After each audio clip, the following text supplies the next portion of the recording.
Good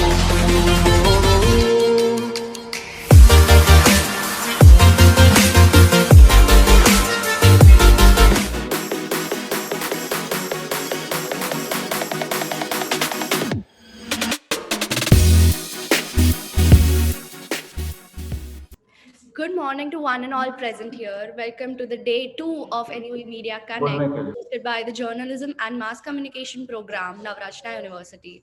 I am the Damakshi Mistry, the Master of Ceremony for today's first session of NUE Media Connect, International Virtual Media Conference 2021, in collaboration with Arab Open University, Faculty of Language Studies, Saudi Arabia, and Research Culture Society, Vadodara. The paper presentation session is on media ethics. The media does play a vital role in our democracy. And if we cannot depend on the journalistic ethics, the nation's in trouble. According to me, I think ethics isn't a fact that you can look up to, it's a way of thinking. The presenters for this session are Professor Stella Joyce, Mr. Ishan Fauzdar, Ms. Alina Agustin, PhD research scholar Renu J. Arikupuram, Ms. Shilpa P., and Professor S.K. Pandey. The session will now be taken ahead by Professor Naveen Sinha. He's an assistant professor at School of Business and Law, Navrachna University. We welcome you, sir. Over to you. Thank you. Thank you very much. Am I audible, by the way? Yes, sir, you are. Okay, and let me apologize at the outset because I'll not be able to switch on my video. I'm having some serious network issues. Initially, I'd like to start with the introduction program, and it gives me a great honor and privilege to be able to introduce the moderator for today's session, Dr. Bhargavi D. Hemige. Dr. Hemige is currently an associate professor and head Department of Media Studies, CMS Gen, deemed to be a university. She has over 14 years of experience in teaching and research in journalism and mass communication studies. Dr. Hemige has also a vast experience of working with NGOs and Government of Karnataka. One of her noteworthy engagement is being the media coordinator to Bengaluru San Francisco Sister City Initiative, where she closely worked with the Mayor of San Francisco, angel investors, and Government of Karnataka. She has also served as syndicate member to the University of Bangalore. Dr. Hemige believes in the soft power of social media to make a difference. And at the same time, she's also concerned about the challenges they bring in. She's inspired by Gandhi, and the reason being that her father-in-law is a freedom fighter himself. Dr. Hemige is a founder member of the Society for Visually Challenged Students in Mysuru and was instrumental in setting up a scribe bank for them. Dr. Hemige is passionate towards gender equality, environment, and climate change, and has completed funded projects on social media and adolescence, community radio, and is about to begin work on tribal education project. Dr. Hemige believes that journalism education can be successfully imparted only when the students are exposed to social realities. The focus need to be to develop the critical thinking while learning to make ethical judgments. So with this, I hand over the stage to Dr. Hemige. Thank you, ma'am. Thank you very much. Good morning, everyone. Good morning, Dr. Robbie, sir. In fact, I'm very thankful for Dr. Robbie for inviting me here to be the moderator for this session on media, culture, and society. It's really great to be at International Media Conference 21, by Navrachna. Yeah. So very good morning to Pandey, sir, Khatri, sir, and all the paper presenters here. And I'm sure it's going to be a great learning session. I have gone through the papers you have sent. They're really fantastic, and just looking forward for how it's going to unfold, and maybe, how you're going to clarify certain doubts which we have with regards to the same. Can we start the session? Yes, ma'am, totally. The first presenter for this session is Professor Stella Joyce. She's an assistant professor of School of Business and Law at Navrachna University. Over to you, ma'am. Yeah, thank you. Thank you very much. So I shall start with the screen sharing.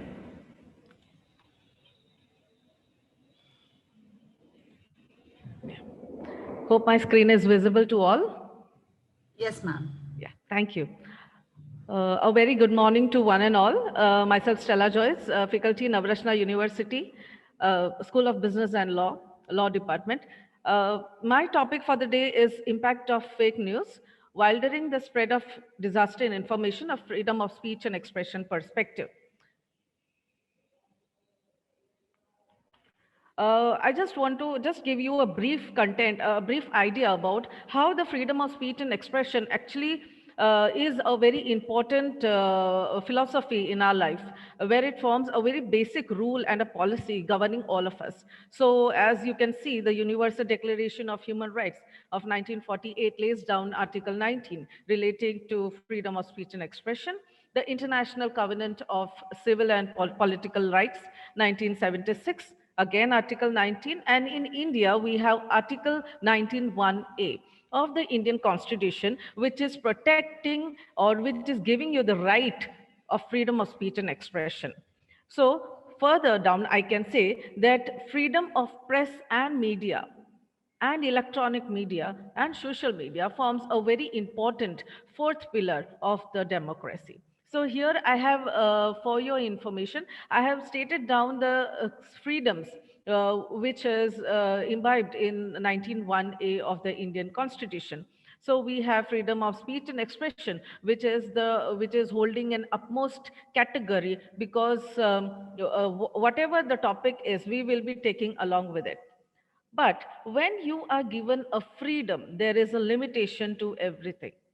So once the freedom is given, you have certain restrictions which you have to abide. So similarly, when the Constitution is giving us certain freedoms, certain rights, it is setting a set of norms which are to be laid as restrictions. So you can see here Article 19(1)(a), when it is giving you the freedom of speech and expression, here it is laying down certain restrictions where it is restricting yourself that certain speeches, certain expressions cannot be taken out in a very frank and a free manner. So here these are some of the limitations: security of the state, freedom, friendly relations with the state, public order, decency and morality, and so on.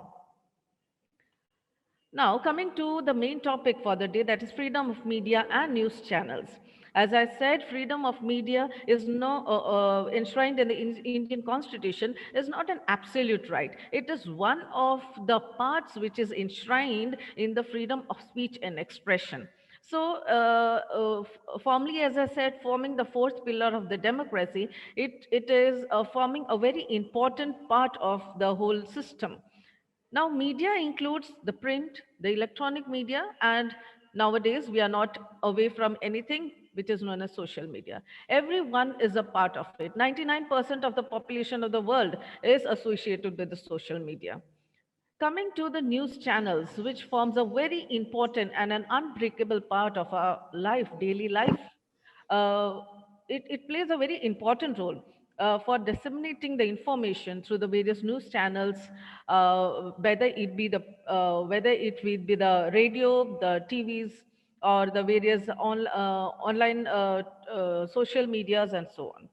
But when we speak about news, because my topic is related to something which is very much of recent origin and which has affected our life to the maximum extent. I'm talking about the misinformation, the disinformation, the no information type of news, which can be termed as rumors for us, and we can term it as fake news.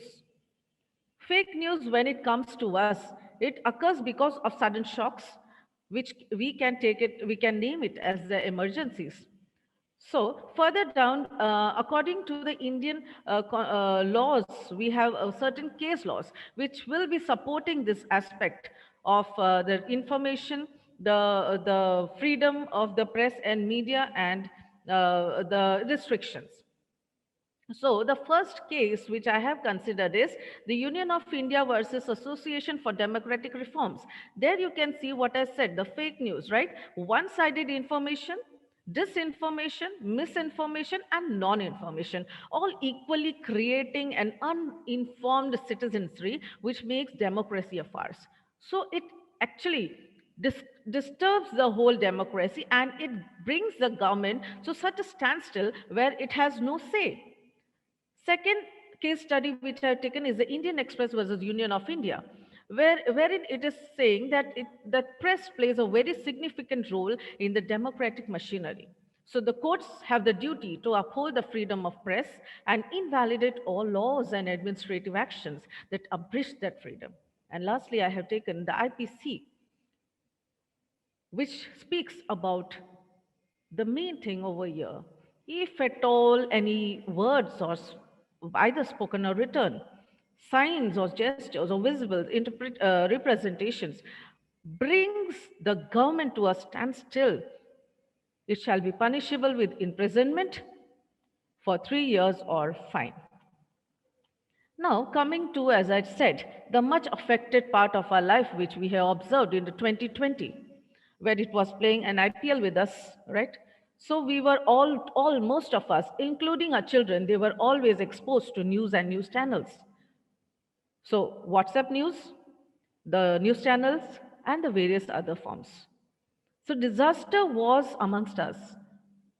So as we have witnessed the recent pandemic, the COVID-19, I would like to speak on it. Not taking many disasters, we have witnessed many disasters for the previous years, the floods and so. But I would like to take the lockdown, wherein the rumors relating to the lockdown, starvation, losing of the jobs were widespread. So, which affected the poorer class, the migrant class living their homes and going to their villages, leaving their jobs and going to the villages. So, to interrupt you, ma'am, there is 1 minute left for you. Thank you. Yeah, I'll just wind up. Okay, so talking about disaster, fake news, and Supreme Court's role, in one of the recent PILs, public interest litigation filed before the Supreme Court, it was said that the government had to invoke Section 54 of the Disaster Management Act, which provides for years in imprisonment, and the government was asked to make a 24-hour portal with the healthcare professionals so as to answer the people's questions, so as to curb the fake news.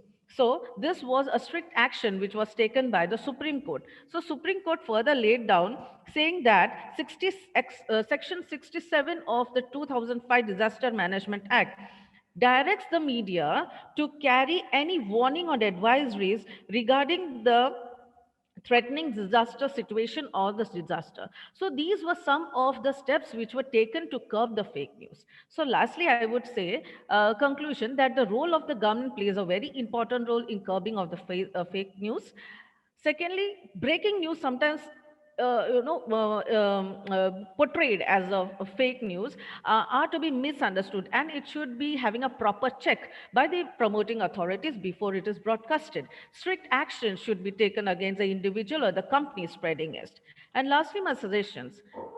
It would have been a proper thing. The consultation committee should be made timely, which gather the new views of the stakeholders on the fake news. As I said, the authorities should be made responsible before broadcasting the fake news or making it on the platform. And lastly, the companies like on social media, that is Facebook, Google, etc., should be forced to take their own regulatory steps to curb the disasters fake news. So this is my presentation for the day. It's up to you, panel. Thank you.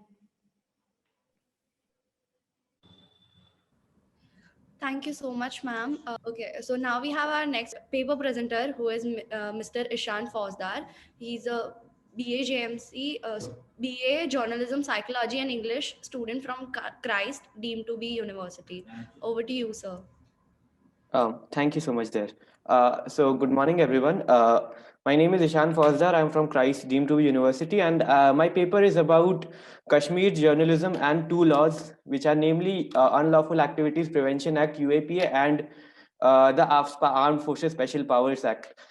In my paper, I analyze how UAPA, which has been recently amended in 2019, had a very sinister effect on Kashmir, especially because of the presence of AFSPA. And I chose Kashmir especially because there are only two regions in India where AFSPA and UAPA work together. The first is Kashmir, and the second is the northeastern region. I chose Kashmir because Kashmir is a conflicted region, right? And we have been taught in journalism that journalism is the voice of the people, and the voice of the people needs to be heard in places which are needed the most. And Kashmir is one of those places because there are huge restrictions on media freedom in Kashmir, which have been made sinister by these two laws. I begin my paper by explaining why I chose Kashmir, and then I go on to explain the two laws, UAP and AFSPA, their provisions in my paper. Then I go on to the methodology. Now, in my method, I realized that I'll have to analyze analyze two aspects of UAPA, and then analyze UAP and AFSPA together, because I'm talking about how both the laws together had a sinister effect on the state, right? So I analyzed UAP, the use of UAPA, how UAPA has been historically used using the NCRB data, the most recent NCRB data. Then I go on to analyze the effectiveness of UAPA by analyzing two figures actually, that is the pendency rate and the conviction rate, which I'll explain in the video later. Then I go on to analyze how AFSPA, Armed Forces Special Powers Act, and UAPA have together had an impact on Kashmir. Now, the interesting thing to note here is AFSPA has been in talks a lot, but it has not been in talks as to how it plays a role in suppressing media freedom. AFSPA has been there. AFSPA has been talked about for when there are atrocities made on general public, but there is no book or no paper which has been written which has analyzed the role of AFSPA in curbing media freedom in presence of UAPA. So after my methodology, the major findings of my paper are as follows. Number one, that AFSPA, the use of UAPA blasted after 2014, after the new government came to power. Before 2014, in the NCRB annual crime report, the UAP, Unlawful Activities Prevention Act, did not have a separate column under the SSL crimes. So every crime has different columns in the NCRB report, but the UAPA crimes did not have a special column before 2014. And there were minuscule cases, very few cases before 2014 under UAPA. After 2014, in the NCRB annual crime report, a new section was added under the UAPA crimes, and the numbers simply blasted, which I have shown in my paper. The number of cases under UAPA blasted after 2014, and the excuse given by the government for this extreme usage is that to curb militancy, right?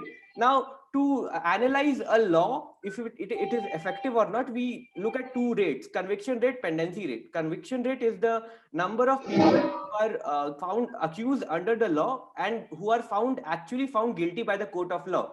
Now, the conviction rate under UAPA is extremely low, extremely low. It is around 30%. That is, out of the 100 people convicted, out of the 100 people charged under UAPA, only 30 are convicted. Adding to this, the pendency rate of UAPA, that is how many cases are pending, or how many cases of UAPA are pending in that court in 1 year, is extremely high, around 90%.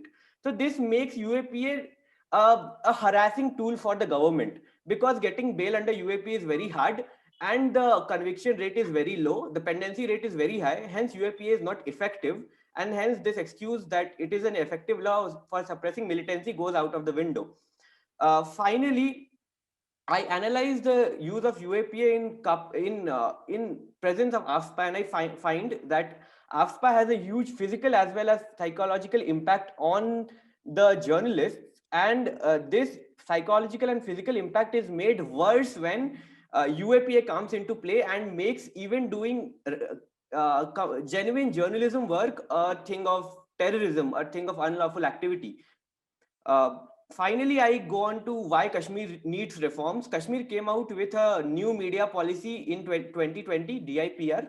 That was the exact policy which we do not need. And Kashmir needs media reforms right now because it is the most sinister state. It is a state with the most sinister condition of journalism.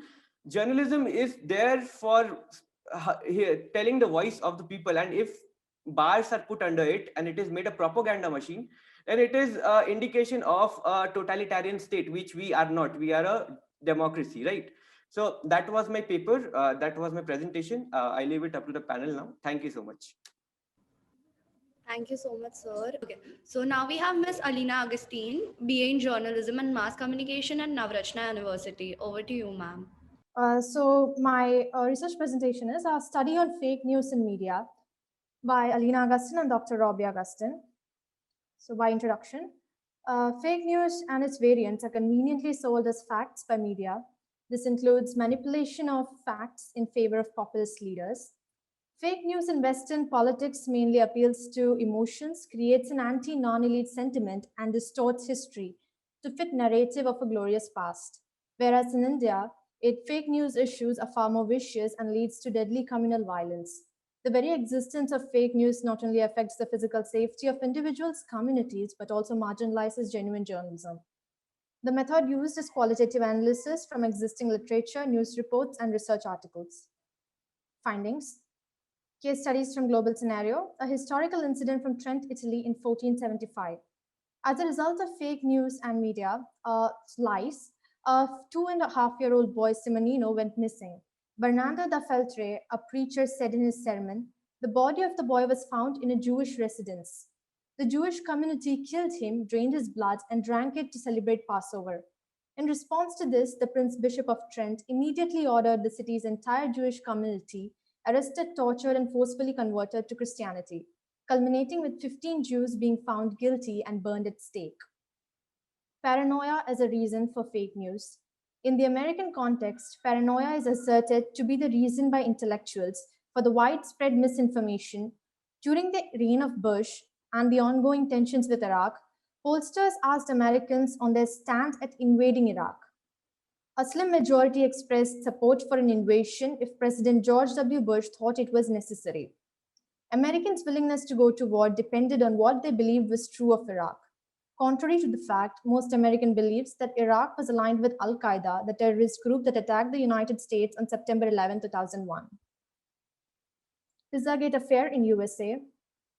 The story claimed that 2016 US presidential candidate Hillary Clinton's emails showed that she and other Democratic Party members were behind an elaborate human trafficking and child sex ring operating out of a chain of restaurants. The report stated that the staff and owners of the restaurants received hundreds of threats, with one pizzeria having 3 rifle shots fired inside the building.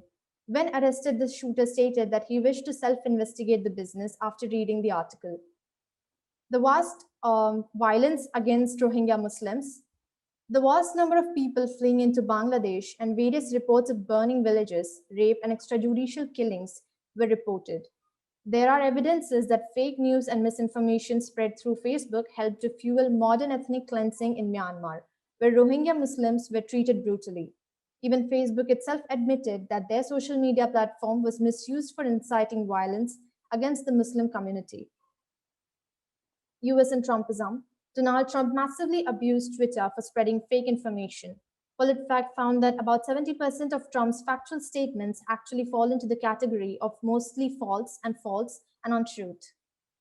Stop the Steal campaign and misinformation. In 2020 US presidential election, Stop the Steal Facebook group gained rapid publicity when Trump got defeated by Joe Biden. The videos uploaded by the group on Facebook went viral.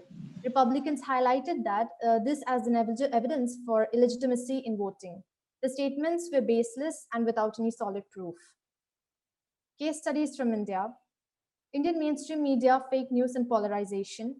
In India, the spine of fake news in recent times is political polarization and hostile approach towards marginalized communities. The sole purpose of clickbait culture and curious news stories is at gaining viewers that result in advertising revenue.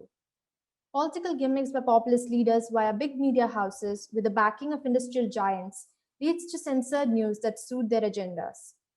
The intolerance and age-old belief not only go unchallenged, rather they are entertained and fostered. Misinformation stories of COVID-19. About 62 fake news stories were related to culture, defined as messages targeting a particular socio-ethnic group, followed by 54 instances of fake news around government announcements and advisories. It is said that political parties started their own cyber cells during the 2019 general election with their main intention of spreading more and more fake news. The Muzaffarnagar riots. Muzaffarnagar riots sparked after a viral video of two teenagers being lynched in Sialkot, Pakistan, but was shared as a video from the village of Muzaffarnagar district in UP in August-September 2013. This communal riot caused by a viral video claimed more than 55 lives, and nearly 100 houses were ransacked and thousands had to flee to nearby villages. The Dadri lynching. In the village of Bishara, Dadri district in Uttar Pradesh, a mob lynched Muhammad Akhlaq on the false pretext of Akhlaq consuming cow meat.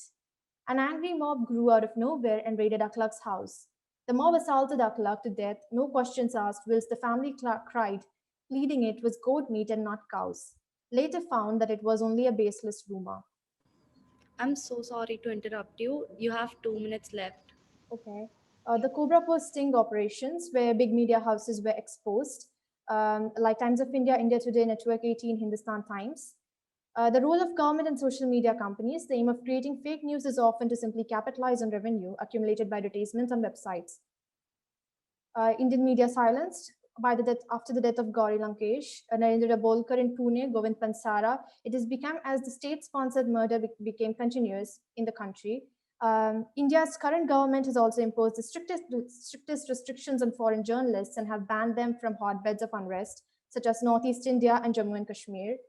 NDTV was branded unpatriotic and anti-national, and a lot of times they have been the news by their channels have been curbed.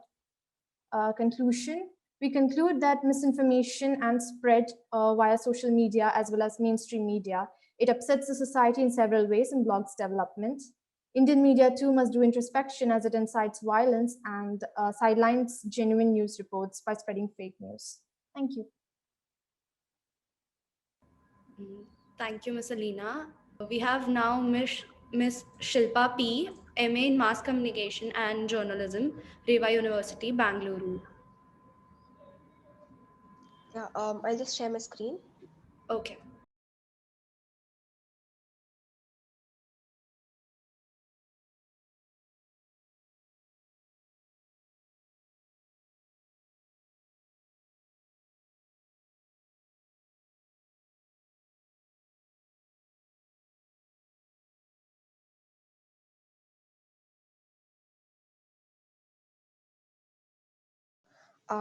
Hi, good morning, everybody. I'm Shilpa. I am pursuing my mass communication and MA in mass communication and journalism from Reva University, Bangalore. And my research paper is titled Extent and Nature of News Consumption during the COVID-19 lockdown in India. And the research paper is based on users and gratification theory. So I will just start off with the introduction. So for introduction, I picked out a few keywords. News.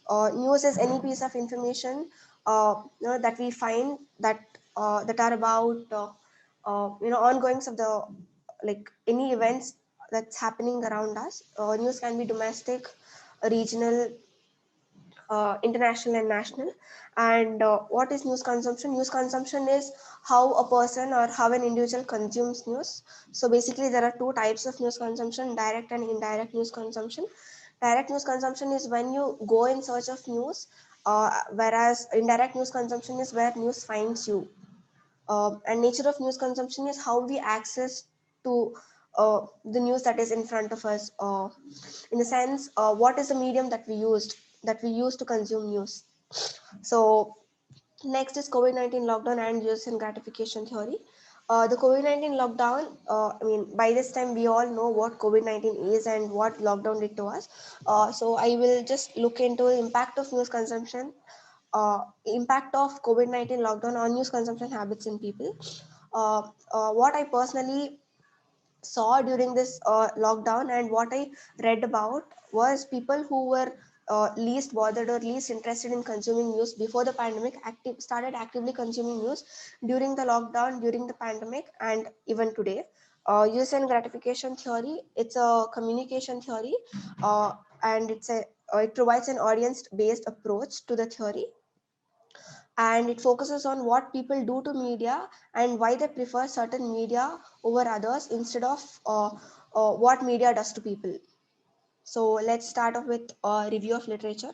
The first paper that I've chosen is called Getting Hooked on News, Uses and Gratifications and Formation of News Habits Among College Students in an Internet Environment. In this research paper, the authors, uh, the authors the authors aim to understand the concept of habit formation based on this theory among college students. The respondents were undergraduate communication students at a Midwestern university. The study talks about why certain habits were formed and what were they based on users and gratification theory. The findings of the study suggests that surveillance and escapism were the most sought gratifications, whereas, however, in result, the researchers tell that habit strength was the most powerful predictor of news consumption, and it was one of the most sought gratification during the research. And the next research paper is called the COVID-19 Infodemic. In this research paper, the authors address the diffusion or spread of information about COVID-19 with data analysis on various platforms like Instagram, Twitter, and YouTube. Um, the the research paper concluded by providing COVID-19 rumors amplification parameters for social media platform, and researchers believe that understanding social media dynamics behind the content consumption and social media is an important subject because it would help them in forming better communication models and communication strategies in time of crisis in the future. The next research paper is Impact of COVID-19 on Media System. Here, the author conducted an exploratory analysis based on secondary data that were taken from Pew Research Center's American Trends Panel in the United States. They were basically online surveys. Here, the researcher compared the data before and after the outbreak. The findings suggest that emergence of important developments such as resurgence of role of legacy media, especially television, and the fact that citizens who usually remain far from information have reconnected with the news or have started actively consuming the news. The next research paper is Public's Media Use and Gratification Sought during coronavirus outbreak in Indonesia. The study aims to contribute to crisis communication research from audience perspective in Indonesia. The results of the study show that there are two media use gratification that were sought during the crisis.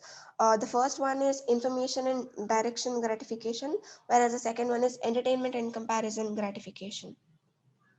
The last research paper is news consumption across multiple platforms.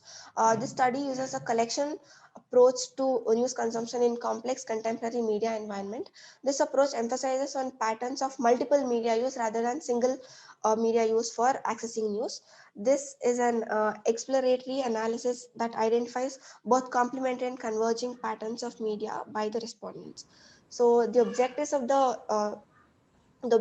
the study was to analyze the relationship between age demographic and media platform that is being used, and to understand different platforms through which news is consumed and to what extent the news is being consumed. The research method that I used here was a quantitative method or a survey method, and the sampling size was 100 respondents, and they were aged between 17 to 40 years old in Bangalore. The Excuse me, next is findings. sorry to Yeah. interrupt, but you have 1 minute left for. Okay. In the findings, the study shows that when the majority of the respondents were 22 to 26 years old, and the study also shows that 83% of the respondents actively consume news during the lockdown, and majority of and the study shows that digital media platforms were mostly preferred over other platforms during the lockdown. This shows that there is a age correlation between the platform being used and the age of the people. And the study showed that the study showed that 41.7% of the respondents spend at least 30 minutes consuming news updates on digital media. This proves that digital media is the most preferred and most consumed platform in terms of consumption time and preference. So the conclusion of the study is the study showed that people of Bangalore actively consume news during the outbreak, and even people who were not interested or who did not actively consume news before the pandemic, they started consuming news actively. Limitations of the study: the sample of the study was only one city and limited population. The results of the study might be influenced by the short span of complete lockdown or changing patterns in lockdown.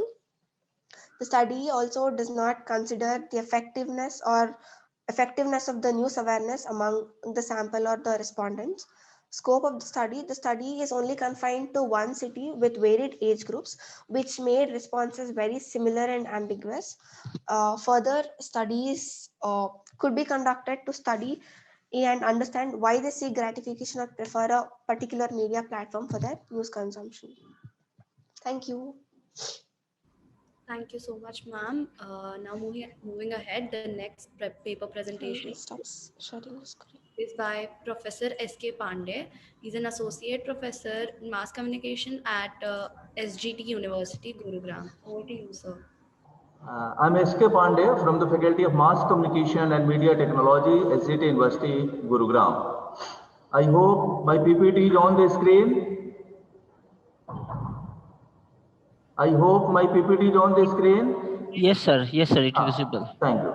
The topic of my research paper is the study of news presentation in the newspapers. Introduction. Content is very important in media. News is base content for newspapers because without news, it is not possible to circulate them. Therefore, it is important to know how news is presented in the newspapers. This research paper focuses on the way of news, how news are presented in the print media. Sometimes it happens that the published news is not complete. It lacks proper information. Some news are planted and some are not balanced. It is a fact that if the news is biased, it will have bad impact on the readers. It also affects the credibility of the newspapers. So, this is a problem regarding the readers and the credibility of media house.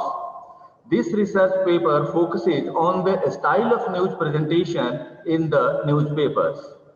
Problem formulation. No doubt, the style of news presentation in the newspaper is changing day by day. As we know that the change is the demand of the time, but when we talk about the change, here is a question: is this change in right direction? Here the right direction means, is journalism in the newspapers going on the right track? This is the problem formulation regarding this research paper. Just a minute, please. Objectives: to know the fact that if news has proper information or it is lacking some important points. To find out the way of news presentation according to news value. To find out factual and grammatical mistakes in the newspapers. Hypothesis: news published in the newspapers are lacking proper information. News are not balanced because of political and other pressure. Mistakes are very common things in the newspapers. Base of the study. The study is based on three Hindi newspapers: Dainik Hindustan, Navbharat Times, and Dainik Jagran, published from Delhi and NCR. The duration of the study is 3 months from October to December 2020. The conclusion has been drawn on the basis of the news and a survey. Methodology, research design, etc. Both qualitative and quantitative methods have been adopted in the research paper. Primary and secondary data have been used. As a tool, a survey was conducted to know the different aspects of news presentation in the newspapers. 75 journalists and readers were included in the survey as population sample from Delhi and NCR. Data analysis. Three things are very important for a media house. These are news value, market value, and policy of the media house.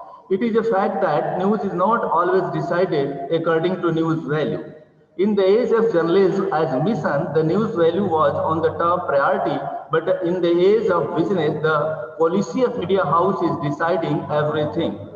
No doubt, the news value is important, but the market value is playing the same role as TRP in television media. News value and market value both are decided according to the policy of media house. The media is working as an agent of opinion shaping. Even common people know very well that these media houses are reciting chalisa of different political parties. This tendency has impact on the news presentation in the newspapers. Business concern is also playing important role in the news presentation. Suppose a corporate company is providing advertisement to a media house on a regular basis, and when any news against that company comes, the news is either suppressed or published in single column on inside pages. However, the news should be published in 2 or 3 columns on the front page. These things indicate that pattern of news presentation is changing. Findings and conclusion.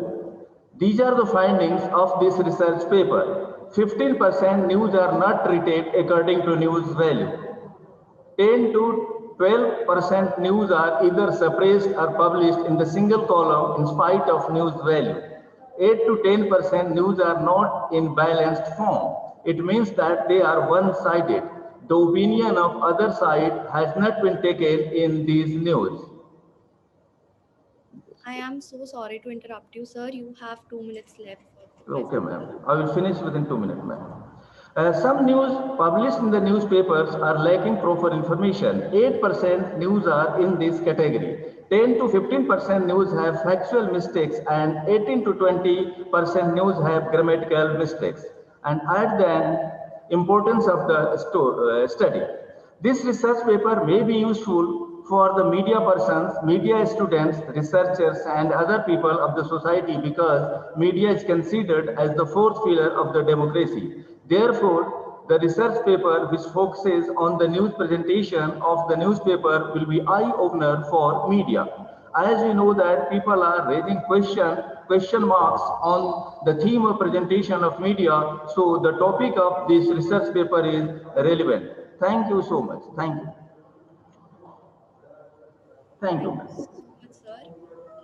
I would just like to call Ms. Renu J. Arikupuram for her research paper. She is a research scholar from Navrachna University. Ma'am, are you here? Yes, I'm here. Okay. Good morning to you all. I'm very grateful to NUV for giving me such an opportunity to present a paper. I'm Renu Jagat. I would like to present before you a critique of content moderation of Facebook, a study based on Stop the Steal Conspiracy campaign. This study is on the online content moderation. That is what says online and what gets taken down is an indispensable aspect of social media. It is all about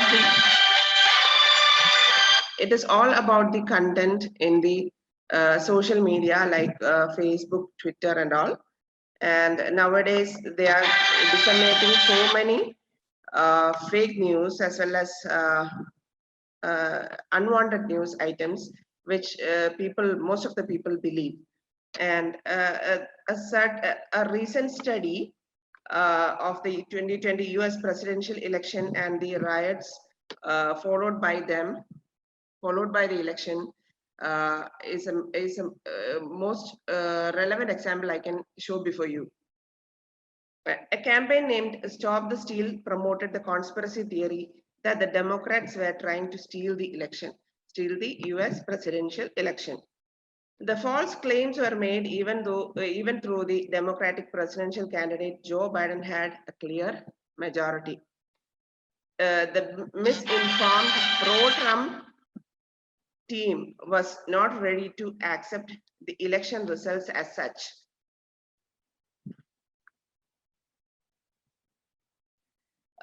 It is the Stop the Steal Facebook group gained more than 350,000 members in less than a day. It shows the spread of the fake news in the social media. The findings show that a section of people would believe in the information disseminated to them via social media, even if there is no proof and truth in it. The process of deciding what stays online and what gets taken down is an indispensable aspect of the social media industry. US presidential election 2020 witnessed an unprecedented drama that even shattered the integrity of election and raised threat to democracy itself. They stated that the Democrats were trying to steal the election in certain states of the US. Even before the results of the election were out, Mr. President himself publicly declared that he has won the election. This proves that people believe in fake news disseminated via social media platforms like Facebook, even if there is no authenticity in it. And moreover, people don't wait to verify anything. Thus, social media content moderation gains significance today. To talk about the origin of the Stop the Steal campaign, it was started by Roger Stone, a Republican, in 2016 as a website. It gained prominence during the 2020 US presidential election when the Republican presidential candidate, Mr. Donald Trump, was defeated by the Democratic candidate Joe Biden in a few states. Stop the Steal Facebook group gained more than 350,000 members in less than a day. It was a record, actually. Later, Facebook has removed the group itself. Next, we need to discuss is the Stop the Steal hashtag. The Stop the Steal hashtag has also become popular on Twitter. Based on certain observation, Twitter also started monitoring the hashtag Stop the Steal and related tweets in the Facebook. Related tweets like it happened in the Facebook. Background of the study.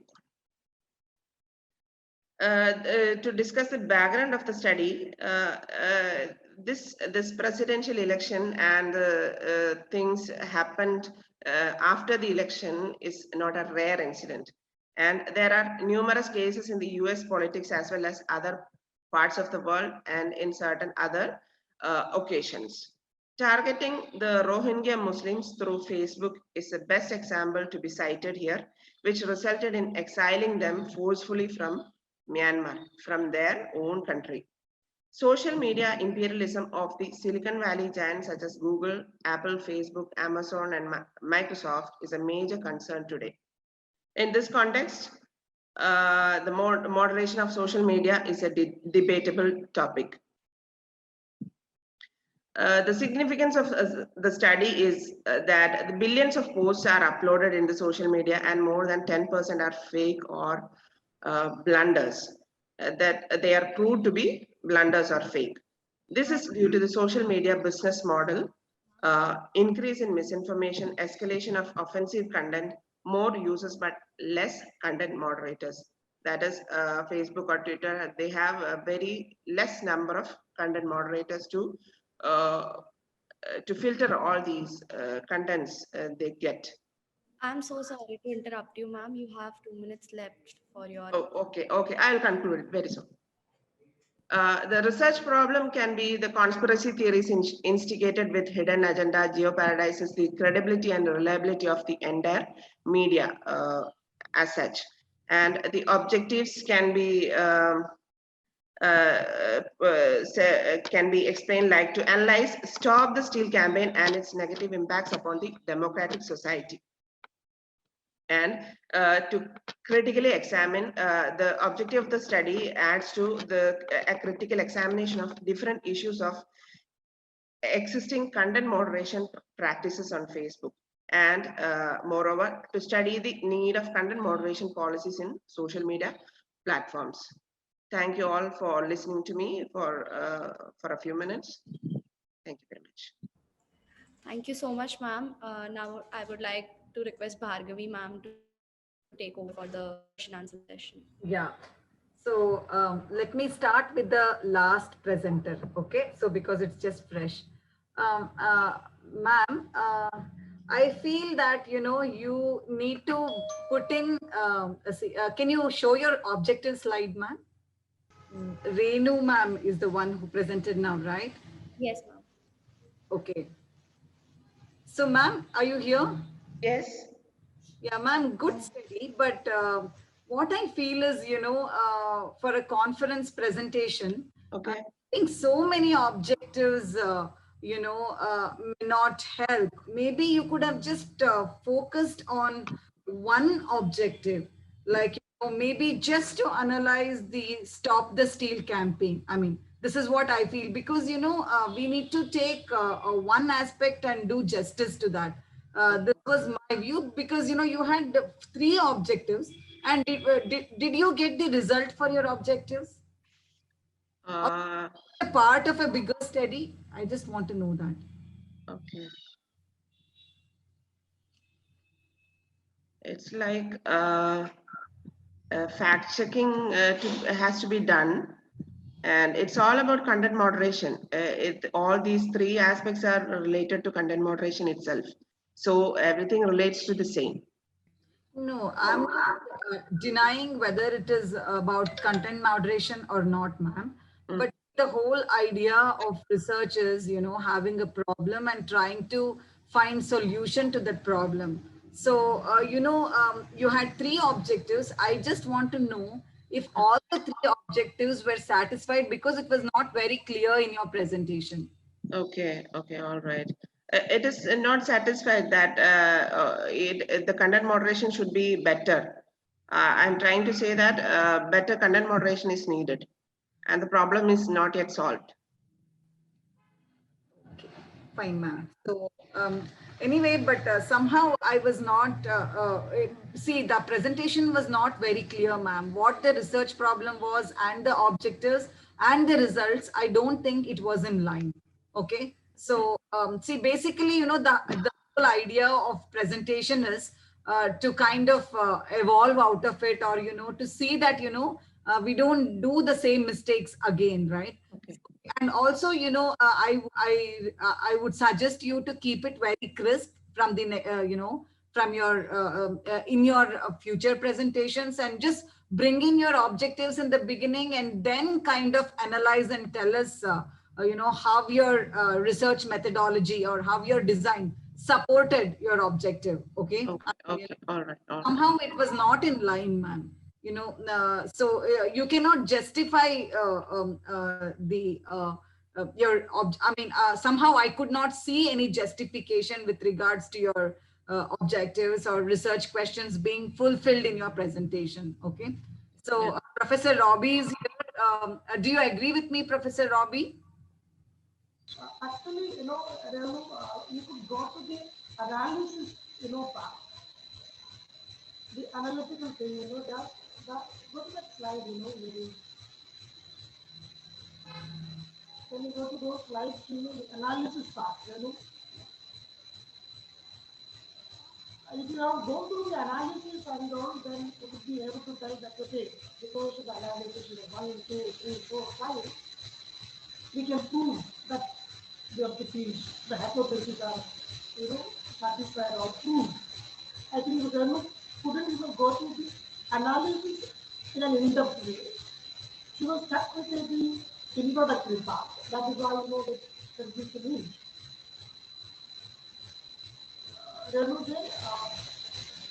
Yes, I'm here. Yeah, Renu said that to analysis, just scroll through the analysis part, you know, the detailed one. Okay. So, so I think, you know, Dr. Bhargavi will be able to understand that also. You have just scroll through it, within, you know, taking 1 or 2 minutes of it. Thank you.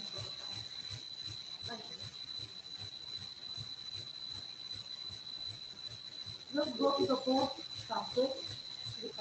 Let me start. I would like to say that Stop the Steal Facebook group and false claims It's about the false claims, I would like to say. Several Facebook groups were started from 2020 November 6 after the presidential election of US. No, we don't want all that at all. All that we have heard. We just, what was your findings? What was your analysis?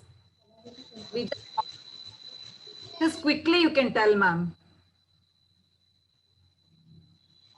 Okay, my analysis was like there was certain recommendations by Paul Barrett in their report, which proved to be a better suggestion to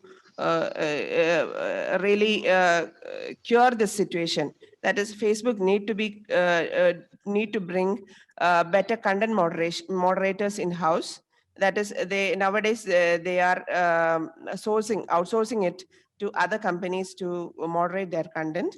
And the second one is the current number of 15,000 employees must be doubled to increase the quality of the content. And Facebook must treat moderation as a central part of its business rather than only receiving all the contents. And the fourth one is fact checking must be the major concern. So that to prevent spreading false news. Next is to provide a site, an on-site top quality treatment to certain affected members who frequently see such violent and miserable things in front of them, and they might be affected with a trauma. So they need on-site quality medical care. Yes, ma'am. Thank you. Thank you. I just wanted to know this because see, when you do the research presentation, what you find is what you analyze. That is what we are looking forward to listen from you. Okay, rather than your view of literature or elaborate presentation of the problem. We would want to do this. So I'm sure you would have done it. The whole idea of making you tell that was to bring out the results. Okay. Okay. Yeah. Okay. Thank you very much. I will take care of it from the next time onwards. Yeah. Thank you, ma'am. Yeah. I was not knowing it. This is not to question or check your knowledge. It is because so many presenters are there, young presenters, young scholars.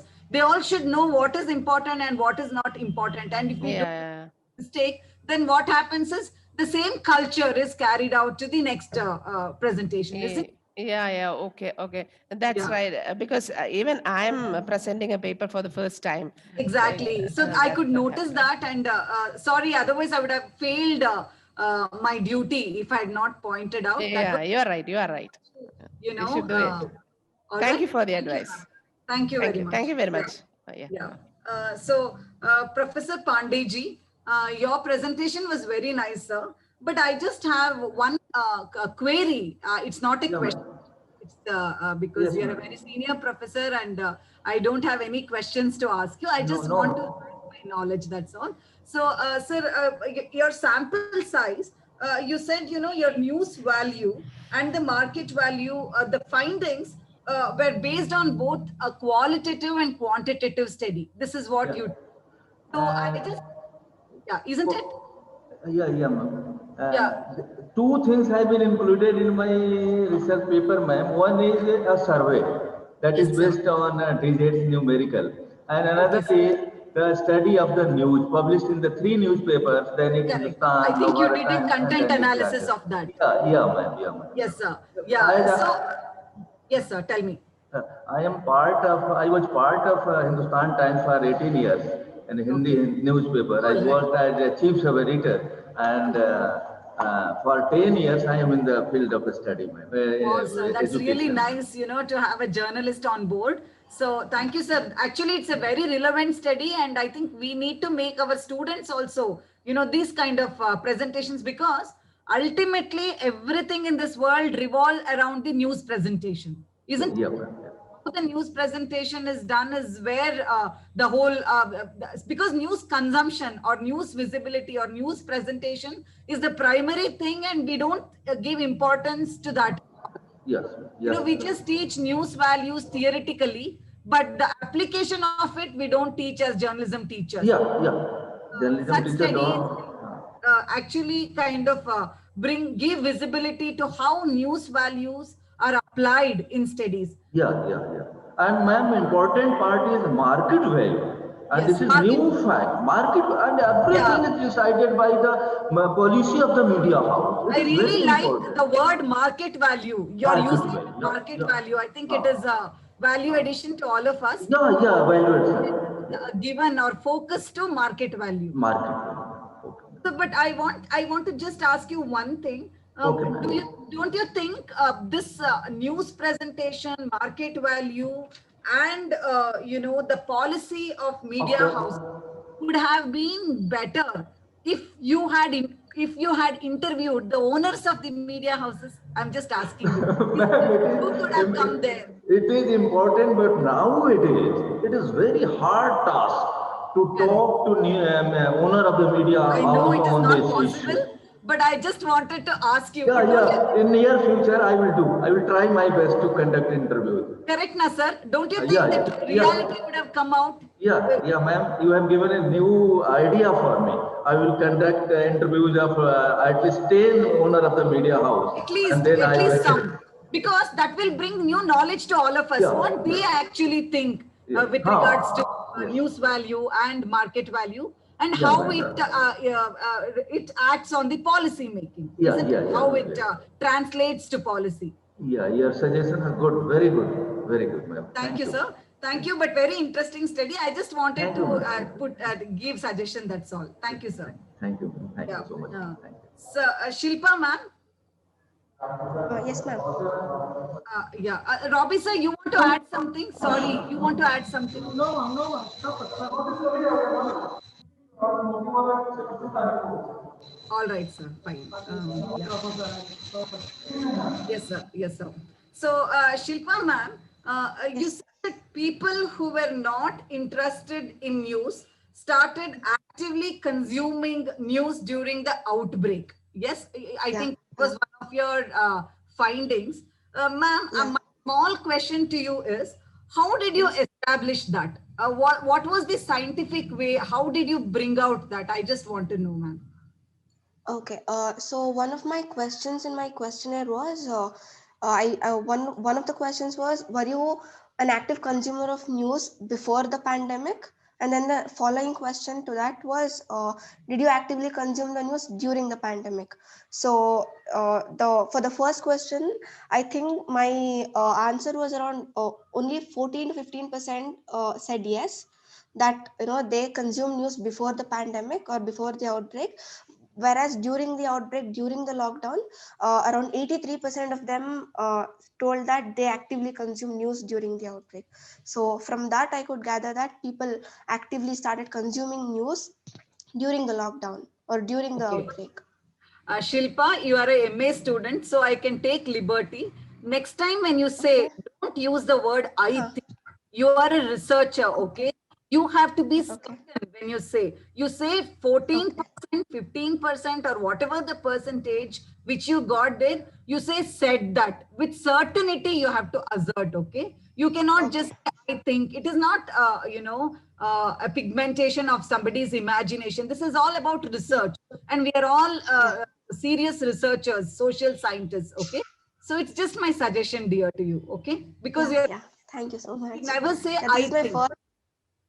Yeah, this is your first. My first time presenting, so. All right. No problem. I think Pandeyji will also agree with me. So we should not say I think or this is some opinion. You should not use all these words. With certainty, you say 15% of the respondents were of the opinion that they did not read the newspapers before pandemic. You should just say that. Okay. Yeah. Thank you. I just wanted to kind of check on that. Otherwise, everything was fine. All right. Thank you. Yeah, thank you. And coming to Ishan. Ishan? Yes, ma'am. Yeah. Ishan, I want you to elaborate to the panel here. I mean, all our academic scholars and students here. You spoke about 90% of pendency, in UAPA, which was written which was published in the NCRB report, right? Yes, ma'am. You spoke about 90% of the people, or people who were falsely convicted were under the category of pendency. Is my understanding correct? No, ma'am. The pendency rate is the rate of the people who are accused under UAPA, but do not get, but their trials are pending in that particular year. So Basically they are accused but not convicted. Yes. I understand. So, but are you clear that in NCRB report, they have mentioned about this 90% of the accused under the pendency column? Yes, ma'am. So in 2014, the percentage was 97. In 2018, it was 93. And from 2014 to 2018, I mentioned all the numbers in my paper and in the presentation which I uploaded, which was uploaded on YouTube as well. So this NCRB has this column of pendency, the pendency rate. They have this column. So that's where I found this. Yeah, but this is very, very interesting and shocking finding according to me. And also according to me, this will translate into a human right issue, isn't it? Yes, ma'am. Because we have a very serious, this is the whole idea of research, research discussion, panel presentation, because we bring out many, many important things for all of us to understand. And that is the reason which kind of shocked me. And I wanted to ask you again. Yes, ma'am. The NCRB mentions it down in its report, both the conviction and the pendency rate. Yeah, conviction, of course, I knew. In fact, I also have the NCRB latest report, but in fact, I had not seen this pendency column there. Okay, so now this was very insightful for me, information for me that, you focused on the pendency, which I think will be translated into a human right problem. But I think the problem in India is, we don't have people who talk about it boldly, openly. Nobody is there to question, isn't it? Yes, that is very true. Yeah, so we as media scholars, we are also very important force in this whole democratic setup. And I think this idea, or this issue needs to be brought serious notice of the government, or at least it needs to get visibility in the public domain, isn't it? Yes, ma'am. That is very because if it was in any other country, this would have really hit the headlines. Yes. Isn't it? But the problem is that Kashmir has always been in light because of the Hindu-Muslim issue or the India-Pakistan. Yes, exactly. It is right. We all understand all those, but these issues are larger issues, which actually has a very big impact on the people there, on the minds of the people there. Exactly. Yeah. Yes or no? Yes, ma'am. Yeah. So I think this is very interesting revelation and a very good research done. And I thank you for that. And I thank you for informing all of us and bringing these issues in. Are you a law student? No, ma'am. I am a triple major, journalism, psychology, English, but I want to do law in future. Yeah, I think you are a very good candidate, to study law. All the best to you, Ishan. Thank you so much. Yeah, thank you. And I would like to go to Professor Stella Joy's presentation. Yes, ma'am. Ma'am, I just want to ask you to kind of let us know about, to give us more clarity on Section 54. Section 54 of the Disaster Management Act. Yes, you kind of spoke about Section 54 of the Disaster Management Act 2005. Yes, ma'am. Proposed, or which was rather invoked,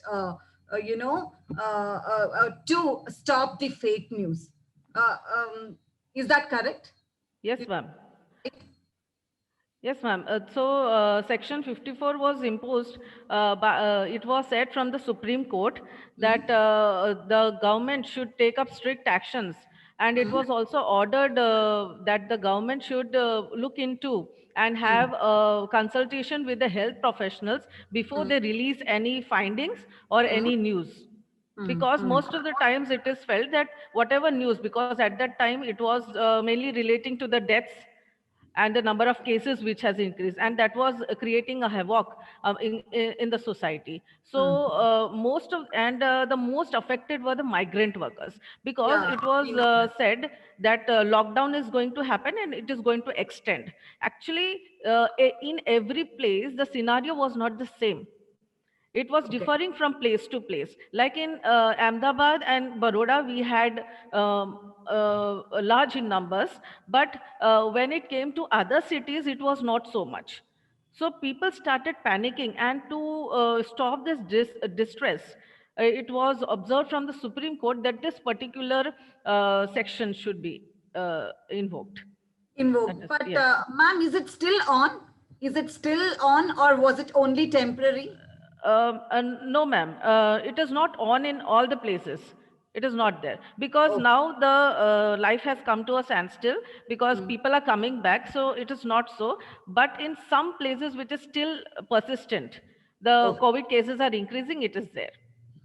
Stella ma'am, my Yes, yes, sir. observation with regards to your paper was, Yes, see, ma'am. you brought out freedom of speech and expression. You spoke about fake news, and you also spoke about governmental policies. I think Yes, ma'am.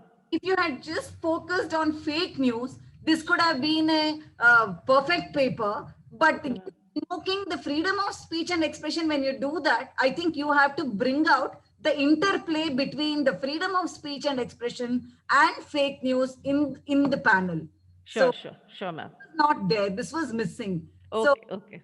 this was my observation, isn't it? Because see, Yeah. ma'am, you deliberated on fake news. You spoke about the 24-hour setting up of that portal.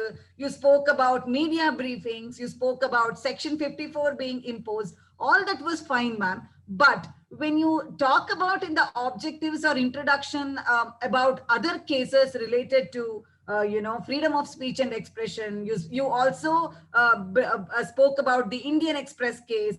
Then when you mention all that, then you will need to actually bring out the interplay. This is my view, ma'am, because I'm a scholar in media law as well. So this is what I thought, if you bring it out, you have to do this. Okay. Sure, ma'am. Thank you. Yeah. Thank you, ma'am. Otherwise, it was fine. Thank you, Presentation, ma'am. And coming to Aline Augustine's presentation. Is she here? Alina? Yes, ma'am. Yes, ma'am. Yeah. Hi, Alina. Hello. So, Alina, yours was a very elaborate presentation, as I can see. You have touched upon various aspects, in fact, the very fact that you spoke from 1475 was very interesting. You brought out all those new things which we never knew. See, I don't think any of us, we are many media teachers are here, but I don't think many of us knew about this 1475 incident in Trent in Italy, which you started from, and how you kind of wrapped everything, touched everything. So that was very interesting. So my only idea is maybe in the paper, you can elaborate on all these issues more, which can be interesting for media students to understand. Okay, Yes, but what you presented, or as you scrolled through the paper, you touched upon the issues, but the issues were not elaborated. Yeah. So maybe when you publish your paper, see, you have a very good mentor with you, Dr. Robbie. I'm sure, he will help you. So it is better, it will be really, see, basically why we write paper, why we present paper, so that knowledge is useful to others when they read that paper, isn't it? That is why we do. Otherwise, we don't want to do an eye-washing job, right? So the whole objective of us to study, write a paper, deliberate on that, is that will be a body of knowledge which will be useful for future scholars who want to study this aspect. So this will be a rock bed on which they are going to build up their study. So that is the whole idea of research. So I really felt that your study and your paper was very interesting, but I request you to add on more points on the issues which you have mentioned there. Okay. Yes, ma'am. All right. So that was about it. And otherwise, very interesting papers, very insightful presentations. And I'm sure, you know, the whole objective of this research conference is really, I mean, very is fulfilled. I mean, you know, the way it was presented and the quality of the papers were very, very, very good. And I will be looking forward for this to be published and read it in the book form. These are my inputs. Okay, thank you, Dr. Bhargavi, for moderating this session. You have been amazing. And I would like to thank all the participants for putting in their views on the theme. And thank you, Professor Naveen Sinha, for your time. Thank you, everyone, for joining this session and joining us on the day 2 of NUE Media Connect.